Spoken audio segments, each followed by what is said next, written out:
brutal truth about the 12 labors of Hercules. Before he was a hero, he was a monster. Before his name was celebrated, it was cursed. The legend of Hercules is remembered for his godlike strength, but the brutal truth is that his story isn't one of glory, it's one of penance. This is the story of how the greatest hero of all time, in an act of unimaginable horror, murdered his own family and was forced to perform 12 impossible tasks to atone for a crime that would haunt him forever. Part 1. The Golden Hero's Fall. To understand the darkness, you have to see the light first. The hero we call Hercules was actually born Heracles in Thebes, the son of a mortal woman, Alcmene, and Zeus, king of the gods. From his very first breath, he was marked by divine power and divine hatred. Zeus's wife, the goddess Hera, despised the child as a living symbol of her husband's cheating. Her rage was relentless. She sent 2 venomous snakes to his crib, hoping to end his story before it even began. But even as an infant, Heracles' demigod strength was absolute. He grabbed the snakes, one in each hand, and strangled them with a laugh, as if they were nothing more than toys. He grew into a man of incredible power, a celebrated warrior who married Princess Megara and started a family he adored. For a while, he actually knew peace, but Hera's hatred hadn't faded. It had only festered. Waiting for the moment of his greatest happiness, she struck, casting a spell of madness over him. In this horrific frenzy, his vision twisted. He no longer saw his beloved wife and children. He saw enemies, monsters, sent by his divine tormentor. Unaware of what he was doing, he slaughtered them all. When the madness finally lifted, Heracles woke up to a scene of absolute horror. The blood on his hands belonged to his own family. Overcome with the guilt so profound it threatened to break him, he fled civilization and went to the oracle at Delphi for guidance. He begged for a way, anyway, to atone for his unforgivable sin. The oracle, secretly influenced by the vengeful Hera, delivered his sentence. He was to serve his own cousin, the cowardly and jealous king Eurystheus of Tyrants, for 10 years. Eurystheus, a man who feared and envied Heracles' power, would assign him a series of labors. These weren't tasks of honor. Think dozen death sentences designed to destroy the hero Hera couldn't kill. Part 2. The Labors of Penance. The first labor, the Nemean lion. King Eurystheus' first command was designed to be his last. Heracles was to kill and bring back the hide of the Nemean lion, a monstrous beast terrorizing the countryside. This was no ordinary animal. Its golden fur was impenetrable, meaning no arrow, spear, or sword could pierce it. Heracles tracked the lion to its cave and let his arrows fly, only to watch them bounce harmlessly off its hide. Realizing weapons were useless, he sealed one of the cave's 2 entrances and went in through the other, turning the hunt into a close-quarters brawl. In the darkness, he wrestled with the beast, his divine strength against its raw power. Finally, Heracles wrapped his arms around the lion's neck and strangled it with his bare hands. But his task wasn't over. To skin the beast, he found that the only thing sharp enough to cut his hide was one of its own claws. When he returned, the sight of Heracles wearing the lion's skin as armor terrified Eurystheus so much that the king hid in a large bronze jar. From then on, he ordered Heracles to present proof of his labors outside the city gates. The second labor, the Lernaean Hydra. Next, Eurystheus, with Hera's backing, sent Heracles to slay the Lernaean Hydra, a venomous, multi-headed serpent from the swamps of Lerna. For every head he managed to slice off, 2 more would grow in its place. Heracles attacked, but quickly found himself overwhelmed by the regenerating monster. Realizing brute force wouldn't work, he called on his nephew, Iolaus, for help. As Heracles sliced off each head, Iolaus used a flaming torch to cauterize the wound, stopping new heads from growing. Finally, only one immortal head remained. Heracles buried it deep under a massive boulder. As a final, brutal touch, he dipped his arrows in the Hydra's toxic blood, making them impossibly deadly, a weapon born from one monster to be used against many more. However, Eurystheus would later disqualify the labor, declaring that, since Heracles had gotten help from Iolaus, it didn't count. The third labor, the Ceryneian hind. Eurystheus' next plan wasn't to kill Heracles with a monster, but with divine wrath. The hero was ordered to capture the Ceryneian hind, a sacred deer with golden horns belonging to Artemis, the goddess of the hunt. To harm the creature would mean facing the fury of a god. So began a chase that lasted an entire year. Heracles pursued the hind across the land, understanding he couldn't use force. Finally, after chasing it to the point of exhaustion, he managed to capture it without injury.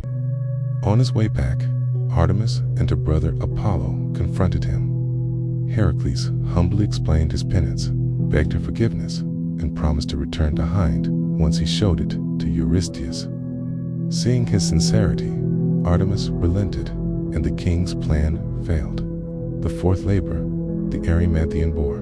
Next up, capture another fearsome beast alive. This time, it was the Erymanthian boar, a massive creature ravaging the lands around Mount Erymanthus. The challenge wasn't just to defeat it, but to subdue it. Using strategy over strength, Heracles chased the boar up a mountain and into a deep snowbank, where it was slowed and trapped. He bound the exhausted animal and carried it back to Eurystheus. And just like before, the sight of the monster sent the cowardly king scrambling for his bronze jar, wailing for Heracles to get the beast out of his sight. The fifth labor, the Aegean stables. The fifth labor was designed purely for humiliation. Heracles was ordered to clean the stables of King Aegeus in a single day.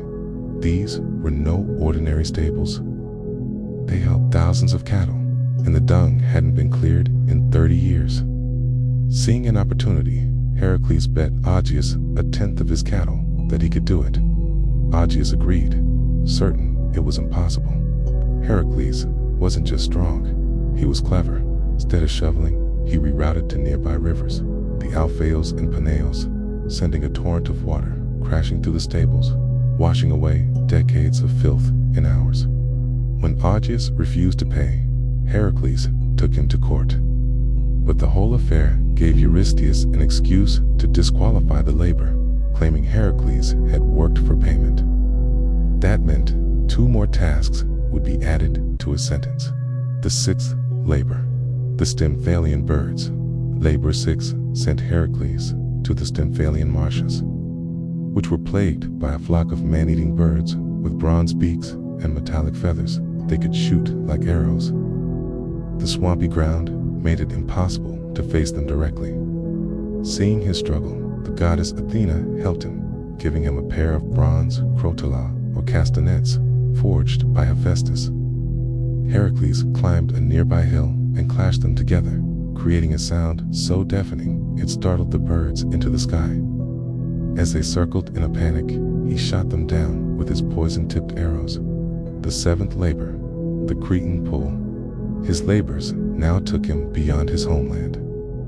For his seventh task, he was sent to Crete to capture the Cretan bull, a savage beast sent by Poseidon that was rampaging across the island. This was the same bull that fathered the Minotaur.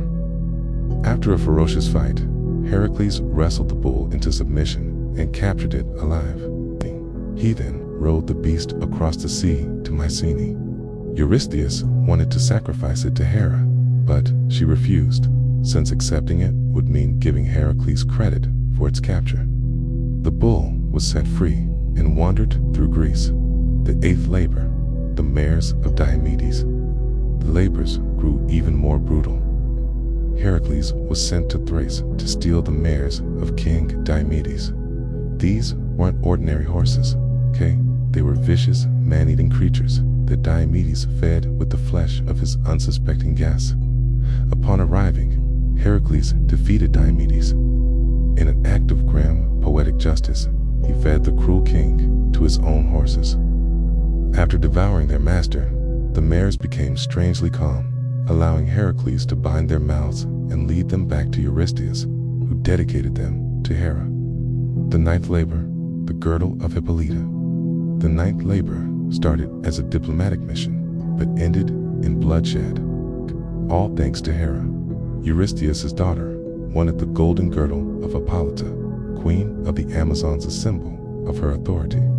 Heracles sailed to the land of the Amazons, and Hippolyta, impressed by the hero, willingly agreed to give him the girdle. But Hera, disguised as an Amazon warrior, spread a rumor that Heracles was there to kidnap the queen.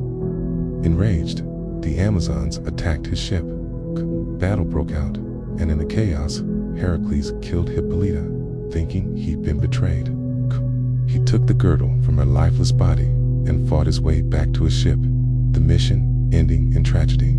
The 10th labor, the cattle of Geryon. For his 10th labor, Heracles had to journey to the edge of the known world, to the mythical island of Erythea, to steal the red cattle of the giant Geryon. Geryon was a fearsome creature with 3 bodies and 3 heads, and his herd was guarded by a 2-headed dog named Orthrus. Heracles made quick work of the hound with his club. He then faced Geryon himself, killing the giant and herding the cattle back across Europe. It was a long and punishing journey, but he delivered the herd to Eurystheus, who promptly sacrificed them to Hera. The 11th labor, the golden apples of the Hesperides. With the original 10 labors done, but 2 disqualified, Heracles faced his next impossible task: steal the golden apples from the garden of the Hesperides. These apples were a wedding gift to Hera, guarded by nymphs and a 100-headed dragon named Ladon. The garden's location was a secret. His quest led him to the Titan Atlas, who held the heavens on his shoulders. Keys offered to take the burden if Atlas would get the apples for him. Keys agreed, but when he returned, he decided he didn't want the sky back. Thinking fast, Heracles pretended to agree, but asked Atlas to hold the sky for just a moment so he could adjust his cloak. The foolish Titan took the sky back, and Heracles simply picked up the apples and walked away. The 12th labor, Cerberus. The final labor was the most terrifying of all. Go to the underworld and bring back its guardian, Cerberus, the 3-headed hound of Hades. Hades agreed to let him take the beast, but only if he used no weapons. Heracles wrestled the monstrous dog into submission, dragged the snarling beast out of the realm of the dead, and presented it to a horrified Eurystheus. The king, once again, hid in his bronze jar, begging Heracles to take the creature back where it came from. With the return of Cerberus to his post, the 12 years of penance were finally over. The labors were complete. Part 3. Redemption and Legacy. Freed from his servitude, Heracles was finally cleansed of his guilt. His life remained a mix of adventure and tragedy.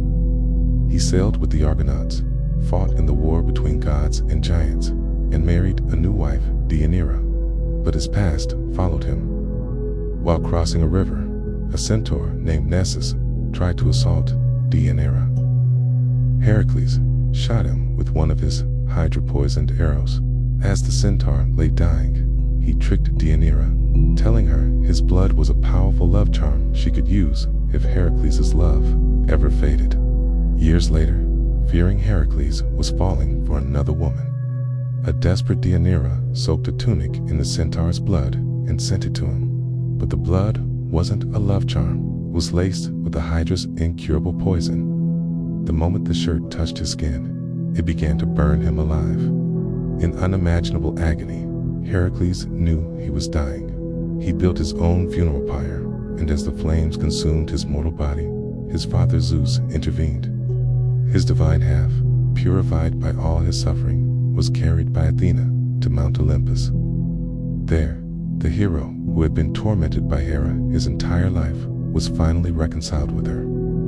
He was granted immortality and married Hebe, the goddess of youth, taking his place among the gods.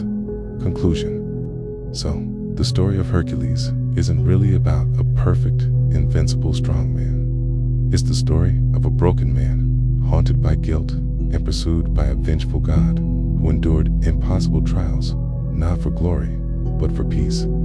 His true strength wasn't in his muscles, tamed in his unyielding endurance, his will to carry the crushing weight of his past and just keep going, no matter the cost. He earned his redemption through 12 brutal acts of penance, proving that the greatest heroes aren't those who never fall, but those who rise from the depths of their own making. Which of the 12 labors do you think was the most brutal? Let us know in the comments below, and don't forget to subscribe for more stories from the dark side of mythology.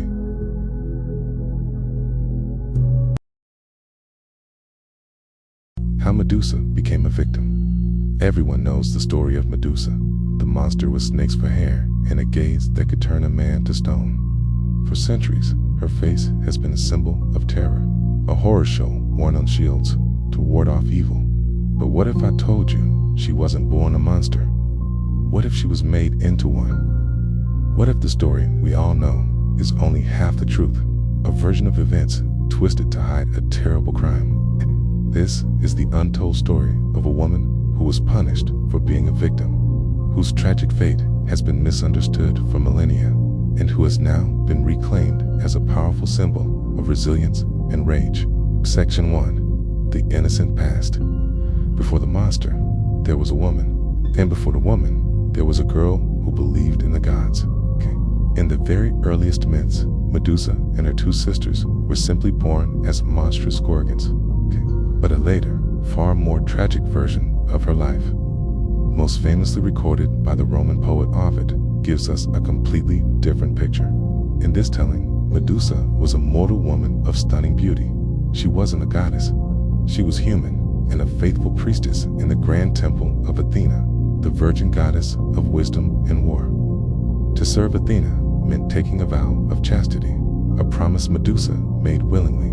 Her life was one of quiet devotion. People traveled not just to worship the goddess, to catch a glimpse of the priestess whose hair was said to rival the splendor of Athena herself. She was admired, respected, and innocent. But her beauty, which brought her so much attention, would also be what led to her downfall. It caught the eye of a god who didn't respect boundaries, not even the sacred walls of another god's temple. Section 2. The divine conflict. That god was Poseidon, lord of the seas and Athena's bitter rival and uncle. Known for his arrogance, Poseidon wanted Medusa. He pursued her, and when she rejected him, she fled to the one place she believed she would be safe, her goddess Athena's temple. It was there, on the cold floor of the holy sanctuary she had sworn to protect, that an act of sacrilege occurred. While some accounts vary on what happened, Ovid's influential and tragic version describes a brutal assault. Poseidon violated not only a mortal woman, but desecrated the sacred ground of a powerful goddess. You'd expect Athena, a formidable warrior, to unleash her divine fury on Poseidon for this ultimate insult. It was her temple, her priestess, her honor that had been attacked. But the gods of Olympus rarely operate on a human sense of fairness.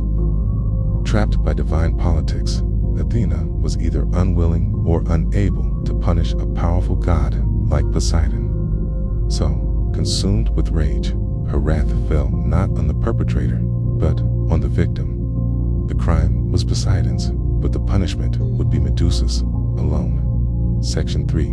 The unjust punishment. What happened next is one of the most shocking acts of victim blaming in all of mythology. Instead of offering justice, Athena condemned Medusa. Her rage wasn't born of empathy, but of wounded pride. Her temple had been defiled, and in her eyes, Medusa was the stain that had to be removed. The punishment was as cruel as it was ironic. Athena twisted every feature that had once been celebrated. Medusa's beautiful hair, the very feature that attracted Poseidon's gaze, began to writhe and hiss, transformed into a nest of venomous snakes. Her skin became grotesque and scaly. But the most terrible part of the curse was her gaze. Athena decreed that any living thing that met Medusa's eyes would instantly be turned to stone. In one awful moment, Medusa's life was shattered. The devout priestess was remade into a figure of pure terror. What Athena called justice was, in truth, an erasure.